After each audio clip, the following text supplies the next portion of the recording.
명석이와 함께 명석해지는 시간 명석한 알고리즘 오늘도 시작합니다. 5월의 첫 번째 명석한 알고리즘이네요. 5월 하면 참 듣기 싫은데 자꾸 들리는 그 문구가 있죠. Sell in May, 5월엔 팔고 떠나라 라는 얘기를 주식시장에서 굉장히 많이 하는데요. 이번은 다르다라는 그런 기대감도 좀 있는 것 같고요. 그래서 이번에는 오히려 사야 된다 뭐 이런 얘기까지 올라오고 있습니다.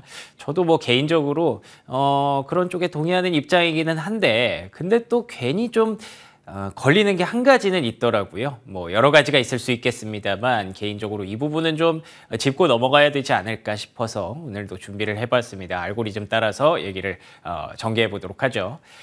자, 일단 맨해튼으로 먼저 가보시죠. Sell in May, 뭐 굉장히 좀 상투적인 얘기입니다. 예, 이게 과연 정말 근거가 있는지에 대해서도 사실 우리가 좀 알 수 없고요. 근데 역사적으로 좀 그런 근거는 있다고 해요. 그러니까 1월 같은 경우에 우리가 새해가 됐으니까 뭐 이런 것도 저런 것도 막 생기고 바뀌고 이러면서 기대감이 좀 높아지잖아요. 뭐 정부 정책도 막 쏟아지고 올해는 뭐 이만큼의 계획을 하겠다. 어떤 분야의 사업을 육성시키겠다. 그래서 1월 효과라는 게 항상 주식시장에 등장을 하죠. 근데 2월에 그 기대감이 살짝 빠졌다가 3월과 4월에 그런 정책들이 구체화되는 과정에서 다시 한번 올라오고 그러면 또 5월에는 이제 차익 물량이 나올 수 있는 그런 순서다라고 얘기들을 하는데 올해는 좀 다르다라는 얘기를 하는 게 아시다시피 4월에 좀 흔들렸잖아요. 그러니까 3월의 탄력을 4월까지 그대로 끌고 가지 못하고 4월에 초반, 중반에는 뉴욕 증시가 좀 중심으로 흔들렸고요. 그리고 후반으로 갈수록 중국, 한국 이런 신흥국 증시가 특히 코스닥이 크게 흔들렸던 그 부분들을 아마 다들 기억하실 겁니다. 그렇기 때문에 5월에 굳이 매물을 출회할 게 없다. 4월에 이미 다 빠졌다라는 기대감을 좀 갖고 있는 것 같은데요. 그도 그럴 것이 이 지표들이 굉장히 좀 긍정적으로 나오고 있습니다. 첫 번째, 일단 경기에 대한 부분입니다. ISM 제조업 PMI 보신 분들은 아시겠지만 47선까지 올라왔습니다. 물론 50 아래에 있으면 여전히 경기 수축 국면이라고 얘기를 하는데 그래도 지난달에 46에 비해서 47로 턴이 됐다는 거죠. 그러면 이제 조금씩 올라갈 수 있지 않을까라는 기대감 그리고 여기에는 없지만 S&P에서 발표하는 제조업 PMI는 50을 넘었습니다. 경기 확장 국면에 미국이 들어가는 시선도 분명히 있다라고 볼 수 있는 거죠. 그렇기 때문에 아마도 뭐 모르긴 해도 여기서 턴하고 계속 올라갈지는 몰라도 최소한 경기 침체가 막 하드 랜딩으로 가면서 막 뉴스에 글이 올라오고 막 이런 순서로 가지는 않지 않을까라는 기대감이 좀 형성되고 있는 것 같고요. 그리고 두 번째, 물가. 뭐 이제 물가 얘기 안 해도 될 것 같습니다. 그렇죠? 물가의 고점은 이미 지나온 지 오래고 이게 PC 물가가 좀 스티키하다고 해서 연준이 그 부분을 주목한다고 해서 우리가 좀 불확실성을 갖고 있었지만 그것도 이제는 뭐 이 정도면 어느 정도 하락 추세를 잡고 있는 게 아닌가라고 추측할 수가 있는 부분입니다. 그리고 세 번째, 결정적으로 금리 인상이 이번 달이 마지막일 것으로 다들 기대를 하고 있잖아요. 뭐 물론 이번에도 연준은 한마디도 안 할 겁니다. 이번에 올리면서 뭐 이번이 마지막이다라거나 혹은 뭐 올해 안에 금리 인하가 없다거나 뭐 이런 얘기 힌트 전혀 주지 않을 것으로 예상은 됩니다만 우리가 다 알고 있잖아요. 이 터미널 레이트 그러니까 올해의 금리의 고점이 5.1에서 5.2로 맞춰져 있고 이번에 올리면 5.25가 되는 거거든요. 그러면 더 이상 금리를 올릴 만한 이유나 근거가 없는 거죠. 앞서 보셨다시피 물가도 이만큼이나 떨어지고 있고 제조업 지표도 어느 정도 바닥을 치고 있고 그렇게 된다면 이번이 마지막이지 않을까라는 기대감으로 가고 있는데 근데 뭐 이렇게 계산대로 숫자대로만 나오면 그게 주식이겠습니까? 항상 변수가 있기 마련이죠. 그래서 일단은 뭐 유동성도 증가할 것으로 기대를 하고 있대요. 그러니까 제가 지난주까지 말씀드렸던 부분이 시장에 더 밀고 들어올 돈이 없다라는 부분인데 물가가 조금씩 떨어지기 시작하면 그러니까 예를 들면 아이스크림이 1,000원 하던 것이 만약에 500원으로 떨어진다면 우리가 그 500원이 남죠. 그러면 그거를 혹시라도 뭐 투자할 수도 있지 않을까. 그런 물가가 떨어지면 그렇게 실질 유동성이 증가한다고 하는데 그래서 제가 지난주까지 말씀드린 것처럼 실질 유동성이 아주 바닥을 기다가 이제부터는 다시 올라올 가능성을 염두에 두고 있다는 거죠. 근데 앞서 말씀드린 것처럼 이렇게 계산대로만 되면 주식시장이 아니죠. 변수들이 분명히 있기는 합니다. 일단 첫 번째로는 이 은행 불안 사태. 어느 정도는 해결이 됐다고 봐요. 저는 개인적으로. 왜냐하면 이 퍼스트 리퍼블릭 은행이 JP 모건에 인수되는 과정에서 JP 모건 CEO가 얘기한 것도 있죠. Crisis is over. 그러니까 위기가 거의 다 마무리됐다라고 얘기를 했는데 이 사람이 하는 말은 분명히 무게감이 있거든요. 특히 전체 금융권에서 하는 이 사람이 약간 거의 뭐 쉬운 말로 대장이잖아요. 네, 그렇기 때문에 이렇게 얘기를 한 데는 분명히 근거가 있었을 거라고 생각을 하고요. 뭐 간밤에 좀 지방은행들이 좀 흔들리기는 했지만 당연히 나올 수 있죠. 이 고금리가 지속되면 제2의 SVB, 제2의 퍼스트 리퍼블릭처럼 도산하는 은행들이 좀 나올 수 있겠지만 이번에 퍼스트 리퍼블릭을 JP모건이 인수하는 과정에서 전 가장 좀 특징적으로 느껴졌던 게 JP모건만 붙은 게 아니라 뱅크 오브 아메리카가 붙었고요. FNC 파이낸셜이 붙었습니다. 우리가 이름만 대면 알만한 그런 은행들이 무너져 내리는 은행을 가져가기 위해서 경쟁을 했다는 거죠. 그렇게 된다면 시장에 대해서 크게 걱정하고 있는 게 아니라 이 은행을 가져가서 우리가 잠재적인 성장성으로 활용할 수 있을 것이다라고 이제는 인식이 좀 바뀌기 시작했다고 봐요. 그렇기 때문에 이 부분은 어느 정도 변수에서 제거가 되고 있는 부분인 것 같긴 한데 저는 오히려 이게 조금 더 신경이 좀 쓰입니다. G7 정상회담이 이번 달 정중앙에 개최가 되거든요. 어떻게 보면 이게 저는 FOMC보다 이번 달에 가장 중요한 메인 이벤트일 수도 있다고 봐요. 뭐 그냥 정치 이벤트 아니냐, 뭐 정치 이벤트가 어떻게 FOMC보다 중요하냐 하실 수 있는데 요즘 국제 정세가 좀 묘하잖아요. 특히나 중국의 시진핑 주석이 3년임에 성공하고 나서 굉장히 바쁩니다. 뭐 일단 러시아의 푸틴 대통령 만나러 가는 거는 그럴 수 있다 쳤어요. 뭐 둘이 워낙에 친하니까, 우방 국가니까. 안 그래도 지금 러시아가 사실 국제적으로 뭐 약간 왕따처럼 됐잖아요. 그런 부분들을 뭐 중국이 좀 다독거리면서 이렇게 뭐 그림 만들 수 있죠. 그런데 사우디랑 이렇게 이란의 뭔가 사이를 중재하는 거, 이거는 굉장히 의미가 좀 크다고 봅니다. 왜냐하면 미국 입장에서 이건 전혀 반기지 않는 뉴스거든요. 일단 첫 번째로 사우디아라비아는 미국의 정말 전통적인 우방이고 두 번째로 바이든 대통령은 이란을 다시 국제사회로 끌어내는 것에 본인이 주도를 하고 싶었던 사람이에요. 그리고 세 번째, 페트로달러라고 하죠. 우리가 달러의 지금 킹달러가 될 수밖에 없었던 이유 중에 가장 대표적인 게 원유 거래를 달러로만 거의 90% 하고 있기 때문인데 그걸 위안화한테 자꾸 열어주려고 합니다. 이 부분은 미국이 신경 쓰일 수밖에 없는 부분이기 때문에 굉장히 좀 주의 깊게 보고 있을 거예요. 그런데다가 심지어 G7 당사국 중에 하나인 프랑스 대통령이 중국의 시진핑 주석을 만나서 뭔가 좀 미국이 듣기에 껄끄러운 얘기들을 분명히 했거든요.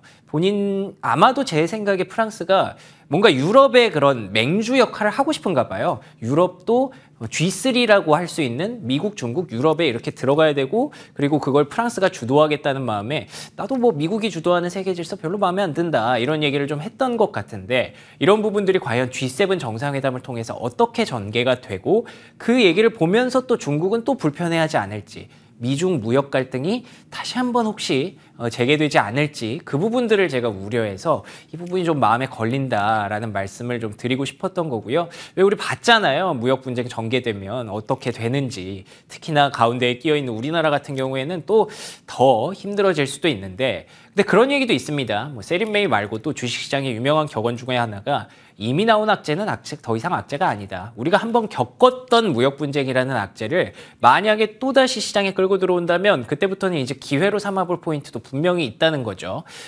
일단은 우리가 그 공급망 재편은 이미 우리가 다 알고 있는 부분이잖아요. 그렇기 때문에 그 공급망이 재편되면서 어떤 섹터가 더 주목을 받을 것이고 어떤 섹터는 조금 약해질 것이고 이런 것들을 이미 우리가 다 각을 잡아놓은 상태죠.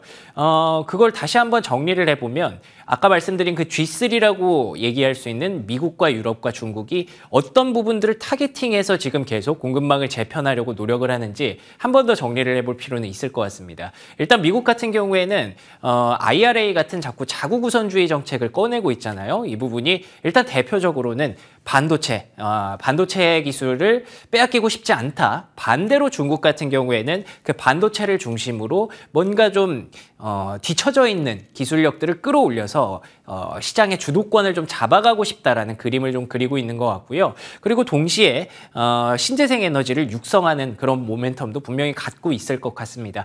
에너지가 얼마나 중요한지 우리가 이번에 또 전쟁 이런 것들을 통해서 봤잖아요. 그리고 유럽 같은 경우에는 전쟁이 실제로 유럽에서 일어났습니다. 그렇기 때문에 그 에너지의 중요성을 더욱더 크게 절실하게 느끼고 있겠죠. 그렇기 때문에 지금 뭔가 좀 이상해 보이더라도 뭐 중국과 러시아와 외교를 어떻게든 좀 해보려고 하는 그런 모습들도 나오고 있는 것 같고요. 그래서 유럽에서는 이 신재생 에너지 그리고 플러스 알파로 국방까지 실제로 전쟁이 일어난 대륙이니까요. 그래서 이런 것들을 다 교집합해보면 반도체, 전기차, 2차 전지, 신재생 에너지, 그리고 국방, 인터넷 이렇게 꼽을 수 있다고 대신증권에서 얘기를 하고 있는데 사실 전기차나 2차 전지, 신재생 에너지는 다 같이 이제 시작하는 범위잖아요. 물론 테슬라가 좀 앞서가고는 있습니다만 그렇기 때문에 누가 뭐 우위에 있고 열위에 있다고 평가하기가 쉽지가 않아요. 근데 반도체는 굉장히 중요하다고 보는 게 이 엔비디아 같은 경우에 주가가 사실 올해 정말 좋아졌죠. 근데 지난해 이렇게 빠졌던 이유 중에 여러 가지가 있었는데 첫 번째로 뭐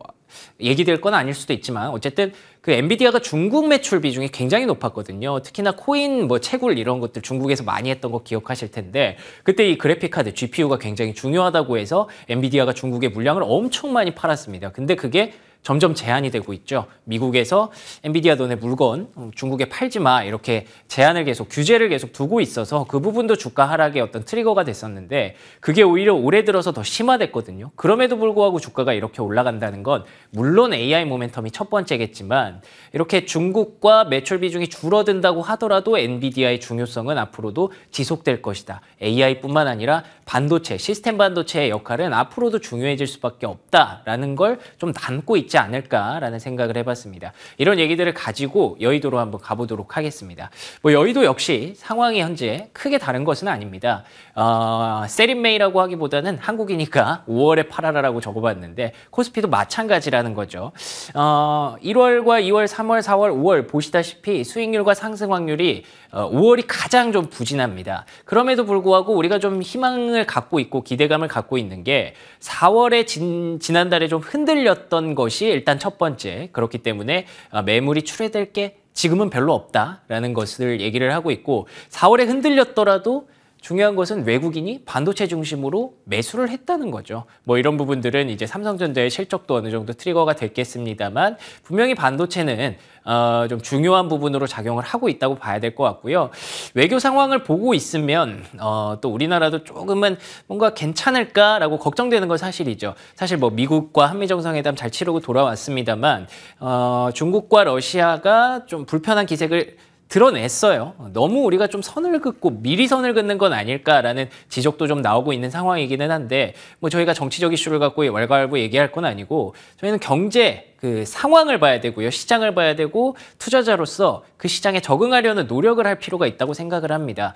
뭐 만약에 정말 그런지는 모르겠지만 미국과 좀 더 관계를 돈독히 하고 중국과 러시아와 선을 좀 그으려고 하는 모습이라면 이렇게 정말 미국의 수출 비중과 중국의 수출 비중이 크로스되는 날이 올 수도 있겠죠. 점점 더 이게 그 간극이 좁혀지는 거고요. 그러면 우리는 계속 봐야 되는 건 미국의 수출량이 높은 그런 기업들, 뭐 당연히 반도체, 자동차, 2차 전지 이런 쪽을 계속 봐야 될 수밖에 없고 이걸 쉽게 표현하면 IRA와 굉장히 밀접한 관계가 있는 그런 업종들을 봐야 될 수밖에 없습니다. IRA라는 법안은 이미 공개가 됐고 더 이상 이제 악재가 물론 계속 악재는 있겠지만 더 이상 악재가 아닐 수 있다는 점에서 미국향 매출 비중이 높은 기업들이 IRA 노출도가 또 높은 거잖아요. 그렇게 된다면 계속 그쪽 섹터는 시장이 좀 흔들리더라도 구조적으로 성장할 수 있지 않을까 하는 믿음을 내포하고 있다고 봐야 될 것 같고요. 그리고 두 번째로는 중국과의 거리를 조금 멀리 한다는 점에서 혹은 중국과의 거리가 멀어지지 않더라도